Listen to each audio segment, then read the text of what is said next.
সংগঠনের বিগত দিনের কার্যকলাপ সম্পর্কে তিনি সভা সমাবেশ, ইলেকট্রনিক ও সোশ্যাল মিডিয়ায় বিভিন্ন রকম সমালোচনামূলক জোরালো বক্তব্য প্রদান করেন। তার এই বক্তব্যে নিষিদ্ধ ঘোষিত ছাত্রলীগে তার সংগঠনের নেতাকর্মীরা ক্ষুব্ধ হয়।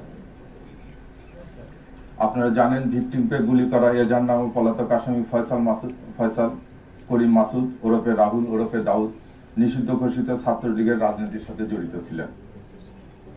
শুটার ফয়সাল করিম মাসুদ ওরফে রাহুল ওরফে দাউদ এবং তার সহযোগী আলমগীর হোসেন দ্বয়কে পলায়নের বিষয়ে সার্বিক সহায়তাকারী তদন্তে প্রাপ্ত আসামি তাজুল ইসলাম চৌধুরী বাপ্পি পল্লবী থানা যুবলীগের সভাপতি ও ঢাকা উত্তর সিটি কর্পোরেশনের ৬ নং ওয়ার্ডের আওয়ামী লীগ মনোনীত নির্বাচিত কাউন্সিলর ছিলেন।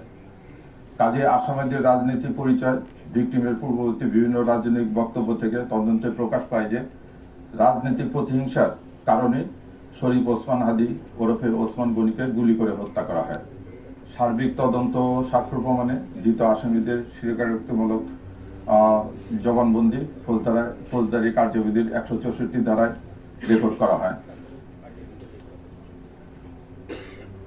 বিভিন্ন স্থান থেকে প্রাপ্ত সিসিটিভি ফুটেজ পর্যালোচনা করা হয়। অস্ত্রগুলির ফরেনসিক পরীক্ষার মতামত, মোবাইল ডিভাইস ও অন্যান্য ইলেকট্রনিক ডিভাইসের ফরেনসিক পরীক্ষার রিপোর্ট অনুসারে আসামিদের সম্পৃক্ত তদন্তগুলো প্রমাণিত হয় এজাহার নামীয় পলাতক আসামি ফয়সাল করিম মাসুদ ওরফে রাহুল ওরফে দাউদ এবং তদন্তপ্রাপ্ত আলমগীর, তাজুল ইসলাম চৌধুরী বাপ্পি, ফিলিপস খান, মুফতি মাহমুদ সহ মোট ১৭ জনের বিরুদ্ধে পেনাল কোডের ১২০-এর বি, ৩০২, ২০১, ১০৯ এবং ৩৪ ধারায় অপরাধ প্রাথমিকভাবে প্রমাণিত হয়ে উল্লেখিত আসামিদের বিরুদ্ধে বর্ণিত ধারায় অভিযোগপত্র আজকে দাখিল করা হয়েছে।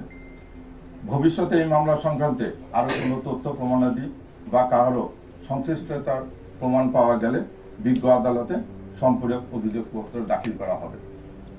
ধন্যবাদ সবাইকে। উনি আসামি, উনি হয়তো ওনার ক্লিপটা নিতেই পারে। আমরা সে সমস্ত ভিডিও বার্তা করেছি, মানে পর্যালোচনা করেছি এবং আমরা এগুলো নিয়ে যেটা ফরেন্সিক করানোর মতো এটা আমরা করছি, প্রাথমিক কার্যকরী করেছি।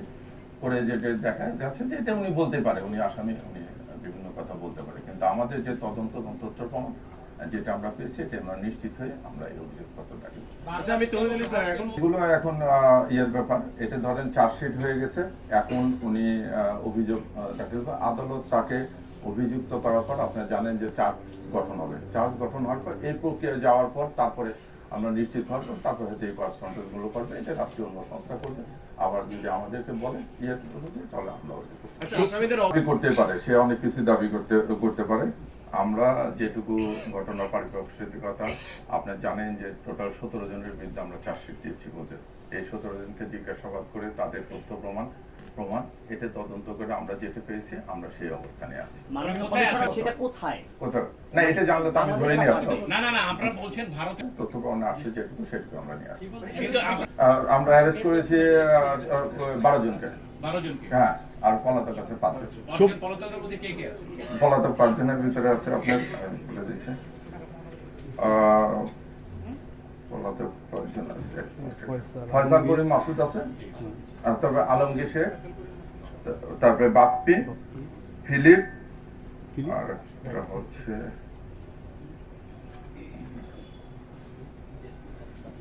জেসমিন, বোন, ফয়সালের বোন জামাই, তারপরে যে বাপ্পি ওয়ার্ড কমিশনার, ফিলিপ, আর একটা হচ্ছে কবির। আচ্ছা, শফিক ভাই, কবির না, সে যে একজন ওয়ার্ড কমিশনারের ছিল, এটা আমরা করে গেছি। মানে ওয়ার্ড কমিশনের নির্দেশে এই ঘটনা ঘটছে, তার সংশ্লিষ্টতা আছে। নামটা কি যেন ওয়ার্ড কমিশনার বাপ্পি নির্দেশ, তাজুল ইসলাম বাপ্পি।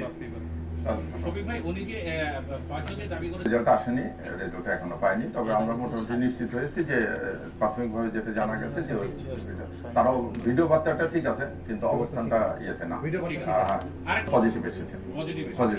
ওটা পজিটিভ এসেছে, যে সমস্ত ভিডিও ফুটেজ হয়েছে ওটা যে অরিজিনাল ইয়ের ছবি এটাও পজিটিভ হয়েছে। এই রিপোর্টগুলো আমরা হাতে পাওয়ার পরে আমরা ধন্যবাদ।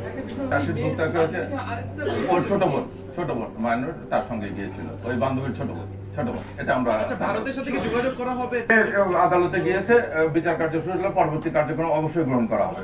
আইনগত যে যে ব্যবস্থা আছে সমস্ত ব্যবস্থা নেওয়া হবে। কিন্তু আপনারা বলেছেন